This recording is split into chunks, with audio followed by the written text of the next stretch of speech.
E em saber como conseguir um cliente que vai durar mais tempo, eu trabalhei quatro perguntas, tá? Quatro perguntas para fazer para os clientes atuais, talvez que sejam os melhores clientes, aquele que você já identificou que tem o melhor LTV e tudo mais. Então, eu já vou começar o nosso papo e eu quero iniciar falando que garantir a retenção dos nossos clientes é cada vez mais importante, certo? E quando falamos de retenção, precisamos falar também da importância da experiência do cliente. Então, aí eu quero saber na opinião de vocês, como os canais de atendimento das empresas apoiam essas estratégias de retenção e qual o papel que eles cumprem hoje e podem cumprir nesse próximo ano? Legal, excelente pergunta, Douglas. Então, assim, hoje as empresas estão cada vez mais tentando ser omnichannel, né? Então, estar em todos os canais. Uma vez você telefonava para nas operadoras, e isso acontece muito, né? Você esperava lá 10, 15, 20, 30 minutos para falar com uma pessoa pela primeira vez, né? Então, isso é uma experiência muito ruim, né? Quanta gente já não falou, não aguento mais a operadora X, ou não aguento mais a operadora Y, por causa da experiência que estava tendo, né? Então, os canais trouxeram essa expectativa, né? Então, você tem hoje outros canais que você pode ser atendido além de e-mail e telefone, né? Então, hoje você consegue ser atendido por Facebook, você consegue ser atendido por Twitter, por Instagram, você consegue ser atendido por WhatsApp, né? Então, e você imagine como que é quando você manda um e-mail hoje da sua caixa de entrada, você dispara um e-mail e você já fecha a caixa de entrada porque você vai fazer outras coisas que você já sabe que vai demorar para esse e-mail ser respondido, né? Agora, se você manda um WhatsApp, muitas vezes, você já fica até com o celular na mão, esperando a pessoa responder, porque a tua expectativa de resposta é muito mais rápida, né? Então, quando você, como empresa, você libera esses canais de atendimento para os seus clientes, é importante você também atender essas expectativas. Então, se eu vou atender por chat, se eu vou atender por WhatsApp, se eu vou atender pelo Facebook, eu preciso estar preparado com o time, né, para atender essa expectativa do cliente, para que a experiência dele nesses canais seja muito importante, né? Outra coisa que eu considero muito importante também é a questão de você estar onde o cliente está e ser importante o canal onde ele quer falar e não onde você quer falar, né? Então, também é muito comum você ligar numa empresa, você reclamar de algum problema, fazer alguma solicitação e a pessoa falar, tem como você mandar para mim por e-mail essa mesma solicitação? Então, assim, poxa, você já está ali no telefone, já está falando, aí a pessoa pede para você ir para outro canal e mandar por e-mail aquilo que você já falou, né? Por que o analista não registrou a solicitação, já deixou tudo anotado com as palavras do cliente, com as expectativas dele e tudo mais? Não há essa necessidade, né? Então, se o cliente escolhe falar contigo por telefone, atenda ele por telefone. Se ele escolhe falar com você por WhatsApp, atenda ele por WhatsApp. Então, estar onde o cliente está é atender essa expectativa. Ele tem a expectativa de chamar um canal e ser atendido por esse canal na velocidade que o canal deveria trazer. Né? E um terceiro canal, não sei se dá para chamar de canal, mas ele está em vários hoje, que são os bots, né? Então, hoje você tem bots em vários canais, né? E o que as pessoas buscam hoje bastante é assertividade, né? Então, se você pega bots que eles não têm assertividade, a experiência para o cliente é muito ruim, porque a pessoa não quer falar com um robô, ela quer falar com um humano, mas se o robô atender ela mais rápido e resolver o problema dela de uma maneira eficiente, rápida e assertiva, as pessoas não ligam, né? Desde que isso aconteça. Agora, você ficar andando ali com uma aura de bot, não chegar em lugar nenhum, isso também não é satisfatório, né? Então, eu penso que os canais, eles estão aí, né? As pessoas, não só as empresas, as pessoas, elas já são omnichannel, né? Hoje então, todo mundo, ninguém mais compra sem pesquisar em outros lugares, né? Mas a experiência que elas têm é baseada na expectativa que elas têm também. Então, se você não atender essa expectativa, você acaba não conseguindo ter a experiência desejada. Eu concordo bastante ali, trago com o Alexandre essa questão dos canais, né? Antes, os clientes precisavam estar onde as empresas queriam que eles estivessem, né? E agora é diferente. Hoje a estratégia é pensar onde está o meu cliente e como eu vou atendê-lo da melhor maneira. E acho que o que o Alexandre pontua é uma coisa que a gente também discute muito na Zenvia, principalmente uma parte do meu time atua com pré-vendas, e a gente sempre se pergunta para os nossos clientes, tá, mas os seus clientes, qual é a estratégia? Como você se comunica com eles hoje? qual é o comportamento que eles têm? Eu acho que uma das coisas, complementando a fala do Alexandre, é muito que a gente se pergunte, que as empresas se perguntem por quais canais a comunicação é mais efetiva com os clientes, né? E não talvez cair na moda. Às vezes a gente também acaba adotando canais novos e não mantém a estratégia correta para esses canais, que é o que o Alexandre também põe ali, né? Você adota um canal, por exemplo, que é o WhatsApp, mas você não tem a rapidez ou a velocidade, a eficiência de responder na necessidade daquele canal, que é um canal muito mais rápido. Então, quem são os seus clientes?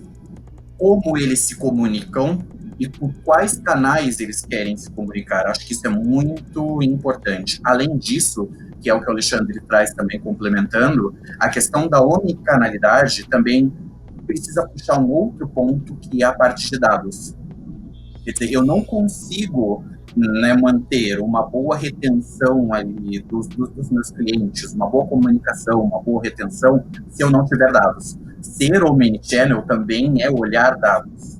É olhar métricas, é olhar o comportamento dos meus clientes. Então, acho que os canais de comunicação, quando a gente fala de uma estratégia omnichannel, a gente precisa ter por trás ferramentas e soluções que nos ajudem também com essa parte de dados, a entender jornada, comportamento, porque não é...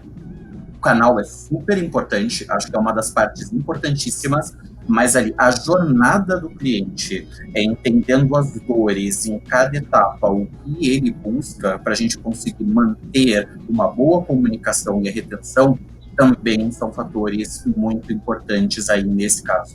Muito legal, pessoal. Já começamos o papo aqui com bastante insight legal. E aí, para complementar esse tópico, vocês podem destacar para o nosso público qual é o impacto da retenção no resultado da empresa e quais são os dados que ajudam a medir e trazer a gestão dessa experiência do cliente? Vamos lá. Acho que a analogia mais antiga que tem quando falo de retenção é do balde furado, né? Então, se eu tenho um balde onde eu coloco água, mas se ele está furado embaixo, eu nunca vou conseguir encher esse balde. Então, hoje em dia, no mercado de tecnologia, no mercado SaaS principalmente, né, eu ganhar clientes e não reter é um trabalho sem fim. Né? Então, se eu ganho 10 clientes e perco 10, isso não me adianta nada, eu continuo no mesmo ponto. Ou pior, se eu ganho 10 e perco 15, a minha empresa está caindo, né? Eu estou em decadência. Né? Então, hoje, quem paga as despesas de uma empresa é o cliente antigo. Então, quem paga todo o time de venda, quem paga todo o custo de aquisição do cliente, o famoso CAC, né, é o cliente antigo. Então, se eu não consigo reter esses clientes, eu, como empresa, não tenho força nenhuma para crescer. Porque o cliente novo, ele vai me custar X e eu vou levar talvez meses, e conforme o ticket do cara, eu posso levar até anos para recuperar o dinheiro que eu gastei para adquirir aquele cliente. Então, se eu não consigo reter, eu não consigo crescer. Então, essa é, na minha opinião, o impacto mais de uma empresa, falando de gestão, né? É o impacto mais forte que tem. Não tem como crescer e o pior, você pode vir a quebrar a empresa se você não conseguir reter os seus clientes. Né? A empresa precisa deles. Né? Então, uma das coisas que a gente olha, né, a retenção tem que ser maior do que o seu churn. Isso é bem básico, né, mas é bem importante, não pode acontecer diferente. Uma coisa que a gente gosta de olhar, falando em métricas, né, são análises de cohort, né? Então, os cohorts são clusters de clientes que eu adquiri em determinado tempo.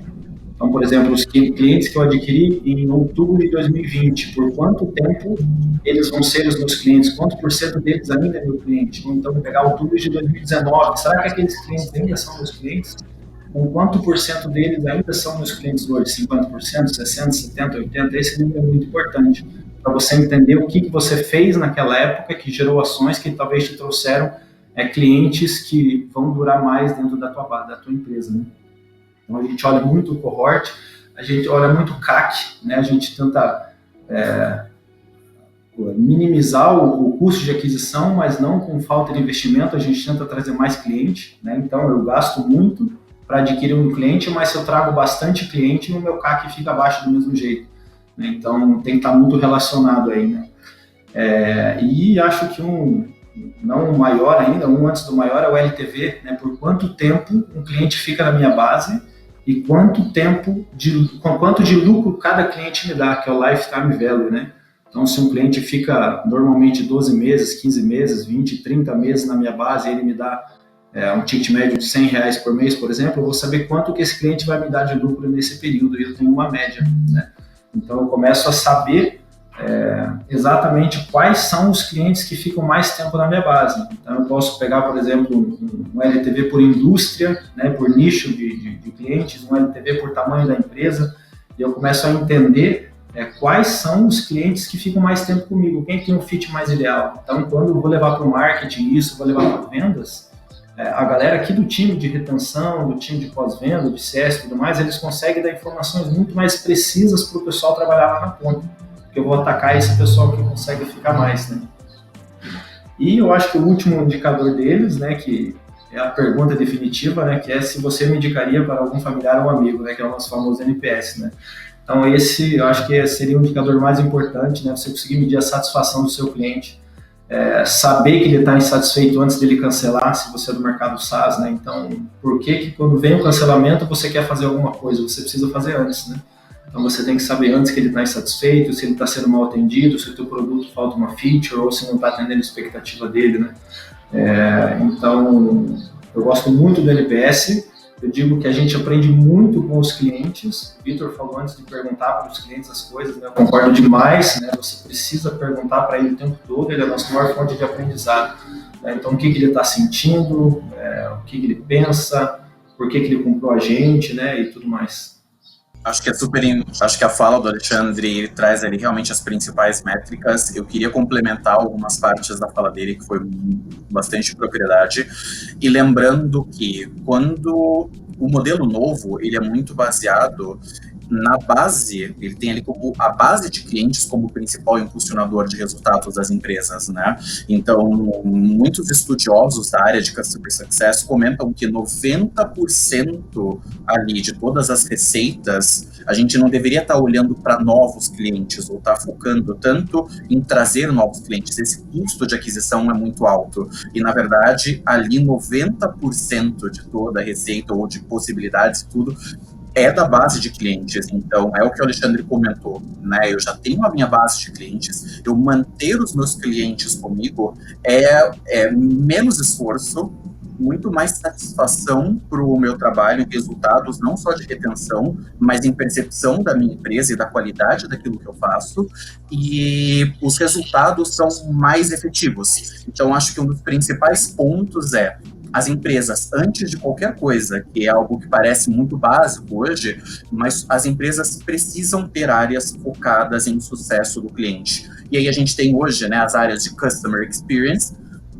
e aí a gente precisa garantir que as empresas tenham isso. Então, hoje, por exemplo, eu atuo com a parte de onboarding, que é o primeiro contato que o cliente tem ali com as soluções e com os produtos, e isso é muito importante. Então, ter um onboarding, ter um processo de onboarding, ter um processo de adoption, que é quando a gente garante que o cliente está usando ali, faz a parte de engagement daquele cliente, e ter uma equipe de sucesso que é focada no cliente, nas necessidades dele, e uma equipe, por fim, de atendimento que está bem embasada em métricas, na velocidade, em ouvir verdadeiramente o cliente, é hoje a receita básica. E aí, né, as pessoas perguntam, tá, eu ainda não uso métricas e eu ainda não tenho uma área, né, de CS, o que eu faço? Não, monte, mesmo que iniciativas iniciais, para uma faixa de clientes, tem uma área de sucesso do cliente, né?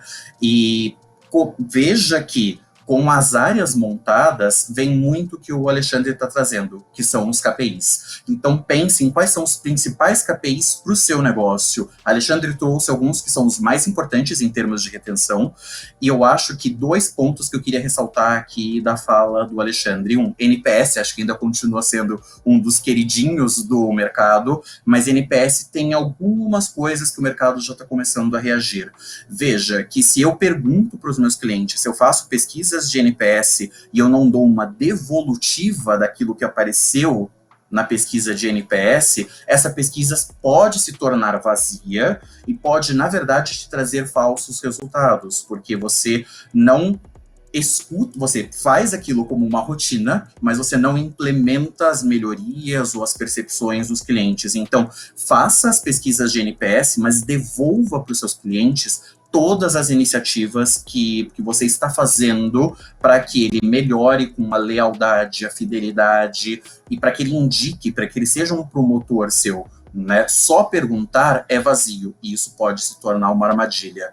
E o outro ponto é churn. A gente fala, não, Vitor, mas a gente está falando de retenção, não está falando de perda, tudo bem? Mas acho que os números do que a gente teve historicamente em período onde você não retém o cliente, e por que você não retém o cliente, e criar um plano de ação a partir disso. Então, tanto com o NPS quanto com churn, não podem ser métricas vazias. Elas precisam vir pautadas em planos de ação para retenção.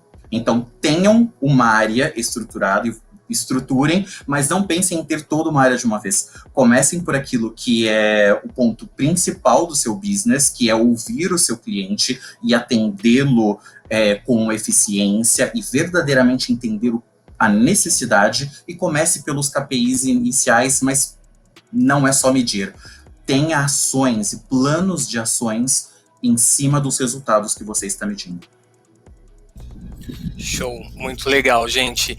Isso também já casa muito com a minha próxima pergunta, que vem justamente de encontro com esse cenário de pós-venda, né? A gente sabe que tem uma tendência que já existe hoje em dia, que é a preocupação, tanto nas áreas de marketing quanto na de venda, que é em trazer clientes qualificados e com um longo ciclo de vida, que farão uma nova compra no futuro ou permanecerão fiéis com a marca. E aí, eu quero saber de vocês, quais são as dicas para trabalhar nos canais de pós-venda, pensando em manter e reforçar essa tendência? Eu até falei um pouquinho disso antes, né? Então, o canal dos pós-venda trazendo informações para que marketing e vendas possam ser mais assertivos quando forem buscar novos clientes, né? Mas trazendo isso para canais, eu tentaria pensar um pouquinho assim, ó, em quais canais eu consigo dar hoje as respostas mais rápidas, né? Em qual canal eu consigo ser mais efetivo, que eu consigo ser mais assertivo, eu consigo dar respostas mais precisas, né? Porque o cliente procura hoje respostas rápidas e precisas. Ele quer, naquele momento que ele está com um problema, receber a solução rápida e assertiva. Ele não quer ficar pesquisando, não quer que você fique enrolando ele. É lógico que ele está aberto a responder algumas perguntas para você entender melhor o problema, né? Em qual canal que eu consigo fazer isso melhor, né? E aí eu acredito que isso vai depender bastante do tipo de produto que você vende, né? Que tipo de informação, o quão complexo é o seu produto, né? Então, se o seu produto é pouco complexo, o analista vai responder em talvez 500, 600 tickets, né, no período, né? Se o produto é mais complexo, talvez ele vai trabalhar com 100, 150 e vai exigir mais comunicação, né? Então, talvez se alta complexidade, talvez o e-mail eu consiga registrar de uma maneira mais organizada, com imagens, uma estrutura melhor. E de outras maneiras eu consigo talvez um chat, um WhatsApp ser mais rápido e assertivo. Então eu acredito que cada um tem que pensar para si qual é o canal onde ele consegue ser rápido e preciso de uma maneira onde o cliente se sinta bem, né? Então acho que eu focaria nisso aí. E em saber como conseguir um cliente que vai durar mais tempo, eu trabalhei 4 perguntas para fazer para os clientes atuais, talvez com os seus melhores clientes, aquele que você já identificou que tem melhor LTV e tudo mais. E seria de onde eles vieram, né? Então, da onde veio esse cliente, que tipo de campanha que eu fiz e tudo mais, eu vou identificar como repetir isso, né? Eu perguntaria por que eles decidiram usar o meu produto, então, o que fez ele comprar o meu produto. Eu perguntaria o que ele mais amou no meu produto, e aqui eu identifiquei 3 pontos positivos para eu repetir. E a última pergunta, eu perguntaria o que eles detestaram no meu produto, no meu processo de venda, né? Para eu poder realmente melhorar aqui também no que o Vitor falou, né? Então, a gente está sempre, se fala muito em melhora contínua, e a gente muitas vezes traz informação, mas não implementa essas melhorias, e você acaba fazendo sempre a mesma coisa, sempre faltando algo e não consegue evoluir, né? Então, essas 4 perguntas para mim são essenciais para você saber quem é esse cliente e como repetir o que é bom e como melhorar aquilo que você pode fazer melhor. Normalmente eu costumo dar algumas dicas que são muito back to basics, né? Que significa vamos olhar o básico, né? Qual é o básico do que a gente precisa fazer com os nossos clientes. Eu acho que se a gente quer aumentar a retenção dos nossos clientes, né? pelos canais de comunicação, acho que o principal ponto é que nós precisamos nos comunicar bem. Então a empresa precisa se comunicar bem. E parece muito óbvio isso, mas eu acho que um dos pontos principais aí é garantir que toda a comunicação com a empresa, ela seja uma comunicação assertiva. Então, acho que, apesar de, por exemplo, a questão da monitoria, né, ser uma coisa muito vinculada a call center, eu acho que talvez algumas empresas tenham perdido isso, que é um pouco do que o Alexandre traz na questão da qualidade. Será que a gente está respondendo efetivamente os clientes, né? Quando o cliente vem conversar comigo, e quando a gente fala em retenção, acho que um dos primeiros casos que a gente pensa, é que o cliente está vindo porque ele tem algum problema, que ele vem falar comigo. E aí é um momento de eu me comunicar bem, e eu mostrar para o cliente que eu entendi o que ele precisa, e que eu vou endereçar aquele ponto que ele precisa. Então, acho que muitas vezes a gente se preocupa em dar primeiras respostas, ou se preocupa às vezes com outros KPIs, que são KPIs, mas a gente precisa melhorar o nosso tempo de resposta para causar uma boa impressão. Ou eu preciso responder rápido o cliente, mas será que eu estou respondendo com qualidade? Será que eu estou usando a comunicação certa? Será que eu estou verdadeiramente lendo a dor do cliente e devolvendo para ele a informação que ele precisa da maneira mais clara possível? Então, acho que a gente vem muito brigando ao longo da história do atendimento para que o nosso atendimento, para que o atendimento das empresas seja muito claro, objetivo e aberto. Então, olhe as suas respostas, olhe a sua comunicação e veja se a sua comunicação é efetiva, se você entende o que o seu cliente precisa e se você responde exatamente o que ele precisa no momento.